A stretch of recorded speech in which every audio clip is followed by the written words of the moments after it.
Hello बच्चों, कैसे हैं आप लोग। उम्मीद करता हूँ सब अच्छे होंगे। ध्यान दीजिए, आज हम क्या पढ़ने जा रहे हैं। आज हम क्लास 11th की अकाउंटिंग का बेसिक इंट्रोडक्शन देखने जा रहे हैं, जिसका ये थर्ड पार्ट है। ठीक है, हमने इससे पहले 2 वीडियो बनाई हैं जिसमें हमने बेसिक इंट्रोडक्शन की कुछ और बातें 2 वीडियो में बता दी। हम उसी को कंटिन्यू कर रहे हैं। ध्यान दीजिए, हमने लास्ट क्लास में बात की थी कि अकाउंटिंग के क्वालिटीज़ क्या हैं, उसके फीचर्स क्या हैं। आज हम बात करने जा रहे हैं अकाउंटिंग के कुछ और टर्म्स की जो आपको परेशान करेगा। ध्यान दीजिए, क्या है अकाउंट्स की दुनिया में 11th और 12th में टी.एस. ग्रेवाल नामक जो बुक है वो बहुत ही फेमस है। लेकिन हम यहाँ पे जो कोटेशन ले रहे हैं वो एनसीईआरटी का ले रहे हैं। एनसीईआरटी एक सटीक किताब होती है जिसके अंदर सारी की सारी इंफॉर्मेशन होती है। आपको एक टर्म बहुत ज़्यादा परेशान करेगा इसमें, जिसका नाम है गैप। जिसका नाम है यहाँ पे गैप, GAAP, गैप। अब ये होता क्या है। जो अकाउंट्स के बच्चे हैं, मैंने पहली लास्ट वीडियो में बताया था कि आप अकाउंट्स की नर्सरी क्लास में हैं, तो आपको बहुत ही छोटे छोटे टर्म अभी समझने पड़ेंगे। इसकी आगे की वीडियो में हम आपको न्यूमेरिकल समझाएंगे, क्वेश्चन समझाएंगे, तो अभी कुछ बेसिक टर्म्स है जो आपको बात समझनी पड़ेगी। गैप क्या है। गैप की जो फुल फॉर्म है that is generally accepted accounting principle. मतलब ये वो अकाउंटिंग प्रिंसिपल यानी अकाउंट्स के वो सिद्धांत होते हैं जो आमतौर पर एक्सेप्ट किए जाते हैं वर्ल्ड वाइड। ठीक है, वर्ल्ड वाइड एक्सेप्ट। जैसे किसी ने कहा कि भाई इस चीज पे डेप्रिसिएशन लगेगा, दूसरा कहता है कि नहीं इस चीज पे डेप्रिसिएशन नहीं लगेगा, तो इसके लिए एक रूल बना दिया गया, भाई ऐसी कौन सी संपत्ति होगी जिस पे डेप्रिसिएशन लगेगा और ऐसी कौन सी संपत्ति जिस पे डेप्रिसिएशन नहीं लगेगा। तो ऐसे ही कुछ सिद्धांत, कुछ प्रिंसिपल्स बनाए गए जो आमतौर पर हर जगह पूरी दुनिया की कोई भी अकाउंटिंग बॉडीज हो, हर अकाउंटिंग बॉडीज उसको एक्सेप्ट करती। इसी वजह से इसका नाम पड़ा gap, generally accepted accounting principle. जो अकाउंटिंग प्रिंसिपल दुनिया के हर कोने में जनरली एक्सेप्टेड हो जाते हैं। देखो उसको ध्यान दीजिए, एनसीईआरटी क्या कहता है। कहता है in order to maintain uniformility. Uniformility, ध्यान दीजिए यूनिफॉर्मिलिटी क्या है। यहां पे एक शब्द कहता है यूनिफॉर्मिलिटी, मतलब एक रूपता, ताकि पूरे अकाउंटिंग फॉर्म में, अकाउंटिंग रूल रेगुलेशन में एक रूपता आ सके, हर कोई एक जैसे ट्रांजैक्शन को करो। तो कहा गया in order to maintain uniformity the consistency in accounts record certain rule और principle have been developed which are generally accepted by the accounting profession. Accounting की दुनिया में सारे के सारे ट्रांजैक्शन और काम करने के तरीके एक जैसे हो सकें, इसी वजह से कुछ रूल्स और रेगुलेशन बनाए गए जो अकाउंटिंग प्रोफेशंस में जितने भी लोग हैं, अकाउंटेंट है, वो सब उसको जनरली एक्सेप्ट करें। ठीक है, सब उसको एक्सेप्ट करें। These rule are called by different names such as principles, concepts, conventions, postulates, assumptions, modifying principle, तो कुछ भी इसको आप कह सकते हो। तो जनरली आपसे पूछेगा गैप क्या है, गैप की फुल फॉर्म क्या है। गैप की फुल फॉर्म है जनरली एक्सेप्टेड अकाउंटिंग प्रिंसिपल, और ये इसलिए बनाई जाती है कि अकाउंट्स के प्रोफेशन में जितने भी लोग हैं वो सब एक जैसा काम करें। अगर किसी पे डेप्रिसिएशन लगा रहा है तो सबको ही डेप्रिसिएशन लगाए। ठीक है, कोई एक तरह की पॉलिसी फॉलो कर रहा है तो दूसरा भी उसी तरह की पॉलिसी फॉलो करे। ठीक है, कोई एक साल का अकाउंट बना तो दूसरा ऐसा ना हो कि महीने महीने का अकाउंट बनाए, पूरा एक साल का बनाए। मतलब अकाउंटिंग के जितने भी रूल्स है ना, सब एक जैसे हों, इसी वजह से गैप की बात माननी पड़ती है। वो प्रिंसिपल्स बनाए जाते हैं। अब बात करते हैं वो प्रिंसिपल्स हैं क्या। वो प्रिंसिपल है क्या, ध्यान दीजिए, बहुत सारे प्रिंसिपल्स हैं जिनके ऊपर बात होती है। वो प्रिंसिपल क्या है। तो पहला प्रिंसिपल, इसके अंदर प्रिंसिपल बहुत सारे, लेकिन हम एक देखिए, ये कुछ बेसिक प्रिंसिपल्स हैं, बेसिक अकाउंटिंग प्रिंसिपल्स की बात होती है यहाँ पे। बेसिक अकाउंटिंग प्रिंसिपल्स, कंसेप्ट्स, उसमें कई सारे हैं, ये दे रखे हैं 1 2 3 4 5 6, इतने सारे, मतलब 10-12 कंसेप्ट हैं। आपको एक एक करके हम इसमें समझाते हैं। सबसे पहला प्रिंसिपल क्या है। देखो प्रिंसिपल का मतलब समझिए सिद्धांत, कि जब हम कोई काम करेंगे, अकाउंटिंग के रूल रेगुलेशन की बात करेंगे, तो उसमें कुछ ऐसे सिद्धांत है, जब हम कुछ अकाउंट का काम करेंगे तो इस चीज को हम मान के चलेंगे और इसी की तरह काम करेंगे, इससे अलग हटके नहीं करेंगे। वो क्या है। पहला सिद्धांत है business entity concept. Business entity concept क्या है, इसको हम सोल प्रोप्राइटर भी कहते हैं। इसके अंदर क्या होता है कि ये कहा जाता है कि बिजनेस और businessman both are the separate entity. मतलब जो बिजनेस का मालिक है और जो बिजनेस, दोनों अलग अलग आत्माएं हैं। अभी आपको 11th में बिजनेस स्टडीज पढ़ोगे तो उसमें सुनने को मिलेगा आपको कि बिजनेस भी जो है, या जो बिजनेस है वो एक आर्टिफिशियल पर्सन है। मतलब वो ऐसा पर्सन नहीं जो किसी ने उसको पैदा किया, उसके कोई मम्मी पापा हों। एक आर्टिफिशियल पर्सन है जिसको एक कानून ने बनाया और एक बिजनेसमैन ने उसको नाम दिया, उस नाम को ले जाके वो कानून में जाके दर्ज करा देता है, रजिस्टर्ड करा देता है, कंपनी का नाम रजिस्टर्ड करा देता है, तो कंपनी बन जाती है। उसके हाथ पांव पैर कुछ नहीं होते, बस उसका डॉक्यूमेंटेशन होता है और वो एक जनरेट हो जाता है, वो एक वैल्यू जनरेट हो जाती है उसकी। उसको हम कहते हैं कि ये बिजनेस जो है एक आर्टिफिशियल पर्सन है। जैसे आपने मुकेश अंबानी को जरूर देखा होगा इंटरनेट वगैरह पे, टीवी वगैरह पे, लेकिन रिलायंस कंपनी की आपने बिल्डिंग देखी है या टीवी वगैरह देखी होगी, लेकिन रिलायंस कंपनी को नहीं देखा। मतलब वो एक पेपर डॉक्यूमेंटेशन से वो जनरेट हुआ, बाद में उस कंपनी ने अपनी बिल्डिंग अपनी कमाई से एक बिल्डिंग बनाई। तो इनिशियल स्टेज पे जब रिलायंस इंडस्ट्री डेवलप हुई होगी तो वो भी एक कागज का टुकड़ा ही रहा होगा, ठीक है।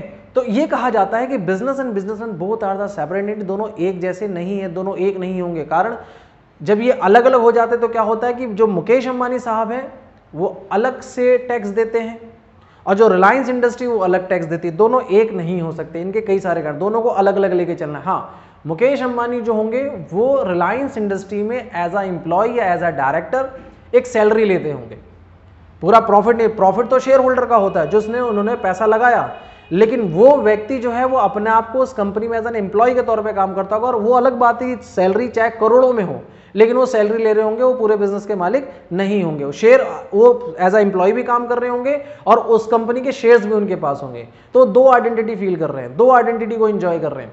इसी वजह से कहा गया कि business and business both are the separate entity, दोनों अलग अलग है, दोनों एक नहीं है। क्योंकि हमारे देश का जो इनकम टैक्स का कानून है उसके हिसाब से दोनों से अलग अलग टैक्स लिया जाता है। तो यहां पे ऑनर अलग है और बिजनेस अलग है। क्यों, समझो। अगर मान लो ये ऑनर और बिजनेस एक ही होते तो ऑनर तो कभी भी डेथ कर सकता है। अगर ऑनर डेथ कर गया तो बिजनेस डेथ हो गया, बिजनेस की डेथ हो गई अगर ऑनर और बिजनेस दोनों एक ही होते हैं। इसलिए अलग अलग किया जाता है कि ऑनर तो कभी भी मर सकता है लेकिन बिजनेस कभी नहीं मरेगा। बिजनेस ऑनर के मरने के बाद भी बिजनेस कंटिन्यू चलता रहेगा। इसी वजह से बिजनेस की एंटिटी को अलग किया गया। एंटिटी मतलब सोल प्रॉपर्ट, सोल का मतलब होता है आत्मा। तो बिजनेस की जो सोल है, बिजनेस की जो आत्मा है वो अलग है और जो बिजनेसमैन की आत्मा है वो अलग है। इसी वजह से दोनों को अलग अलग कर दिया गया। तो ये बेसिक पहला आपका प्रिंसिपल है, पहला कंसेप्ट है जिसको हम कहते हैं बेसिक बिजनेस एंटिटी कंसेप्ट, जिसमें बिजनेस और बिजनेसमैन दोनों अलग अलग होते, दोनों एक नहीं होते। ये एक नंबर का आपसे पूछेगा। नेक्स्ट है मनी मेजरमेंट कंसेप्ट।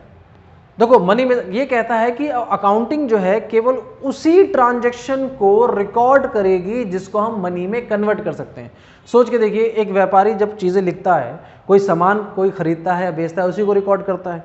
कितने का उधार गया उसकी वैल्यू को रिकॉर्ड करता है, कितने का सामान उधार आया उसकी वैल्यू को रिकॉर्ड करता है, कमीशन कोई की अमाउंट को रिकॉर्ड करता है, सैलरी के अमाउंट को रिकॉर्ड करता है। लेकिन कभी ऐसा किया कि उसने अपने बेटे को सामान उठा के दे दिया लव एंड अफेक्शन में, है ना, अपने घर में अपने बेटे को सामान दे दिया किसी को गिफ्ट के तौर पे, क्या उसको लिखेगा?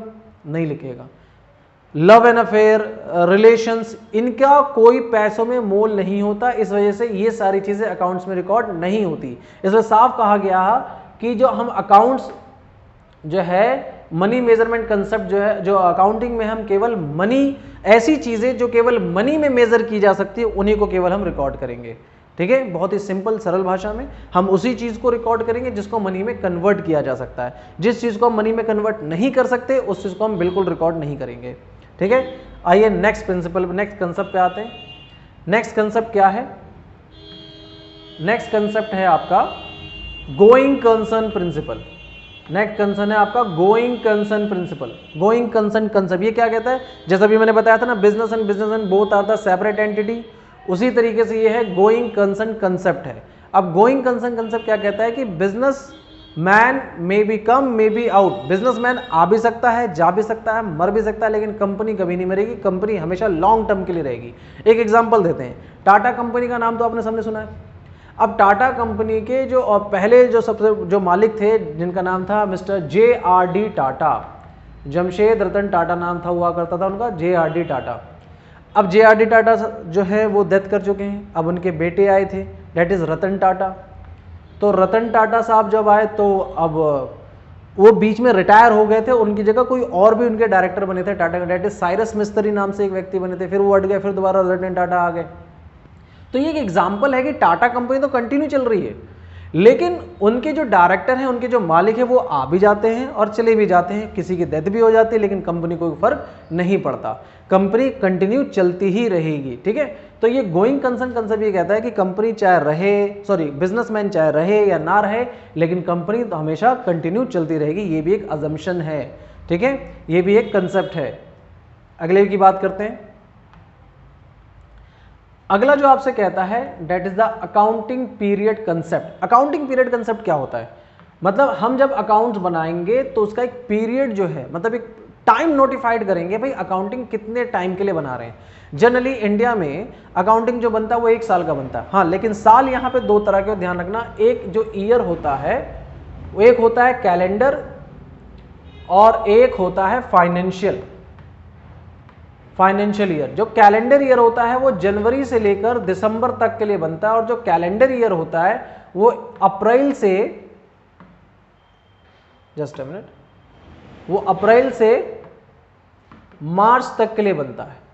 अप्रैल से मार्च तक के लिए, मतलब कैलेंडर ईयर जाहिर सी बात है वो जनवरी से स्टार्ट होगा, दिसंबर में खत्म हो जाएगा।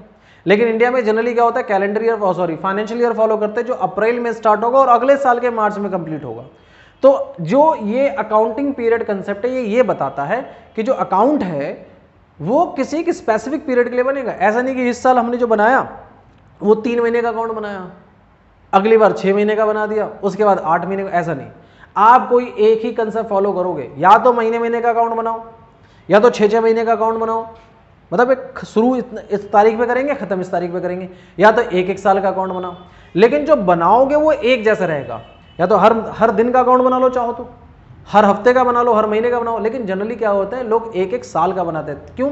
अच्छा, ऐसा करने से क्या फायदा? कंपेयर करने में आसान होगा कि पिछले साल हमने कितना कमाया, इस साल हमने कितना कमाया। अब जैसे मान लो पिछले साल तुमने 1 साल का अकाउंट बनाया हो और इस बार आप केवल 6 महीने का अकाउंट बना के क्लोज कर रहे हैं, तो ऐसे कंपैरिजन नहीं हो सकता कि पिछले साल हमने पूरे 12 महीने का इस्तेमाल किया, इस साल हम केवल 6 महीने का इस्तेमाल कर रहे हैं, तो कंपैरिजन हो पाएगा? नहीं हो पाएगा। इसीलिए जो अकाउंटिंग का जो टाइम पीरियड है, हम कितने टाइम का अकाउंट बनाएंगे, वो एक जैसा होना चाहिए। और इंडिया में हमेशा 99% क्या होता है, हमेशा हम ईयरली कंसेप्ट लेते हैं, और वो भी या तो कैलेंडर ले सकते हैं या तो फाइनेंशियल। ज्यादातर आपको फाइनेंशियल ही देखने को मिलेगा। आई होप यहां तक ये बात आपको समझ में आ रही होगी। नेक्स्ट जो प्रिंसिपल है, जो कंसेप्ट है, that is the cost concept principle. वो जो है वो कॉस्ट कंसेप्ट प्रिंसिपल है। देखिए कॉस्ट कंसेप्ट प्रिंसिपल में क्या कहता है, कॉस्ट कंसेप्ट ये कहता है कि जो कॉस्ट है वो कैसी होनी चाहिए, जितना हम पे कर रहे हैं खरीदते समय वही कॉस्ट होनी चाहिए, जितना हम पे कर रहे हैं खरीदते समय। जैसे मान लीजिए मैं कोई कार खरीद के लाया, 6 लाख रुपए की कार खरीद के लाया, और घर लाते ही मुझे पता चला अगले दिन अनाउंसमेंट हुई जो कार कल 6 लाख की मिल रही थी आज वो 5 लाख की हो गई, तो क्या मैं अपने ट्रांजेक्शन्स के रिकॉर्ड में उसको 5 लाख का कर दूं? ऐसा नहीं कर सकते। कॉस्ट कंसेप्ट ये कहता है कि जितना आपने पैसा बेयर किया है, जितना आपने पैसा पे किया, आपके लिए वो एसेट्स उतने का ही होगा, भले ही अगले दिन चाहे उसकी वैल्यू बढ़ जाए चाहे उसकी वैल्यू घट जाए।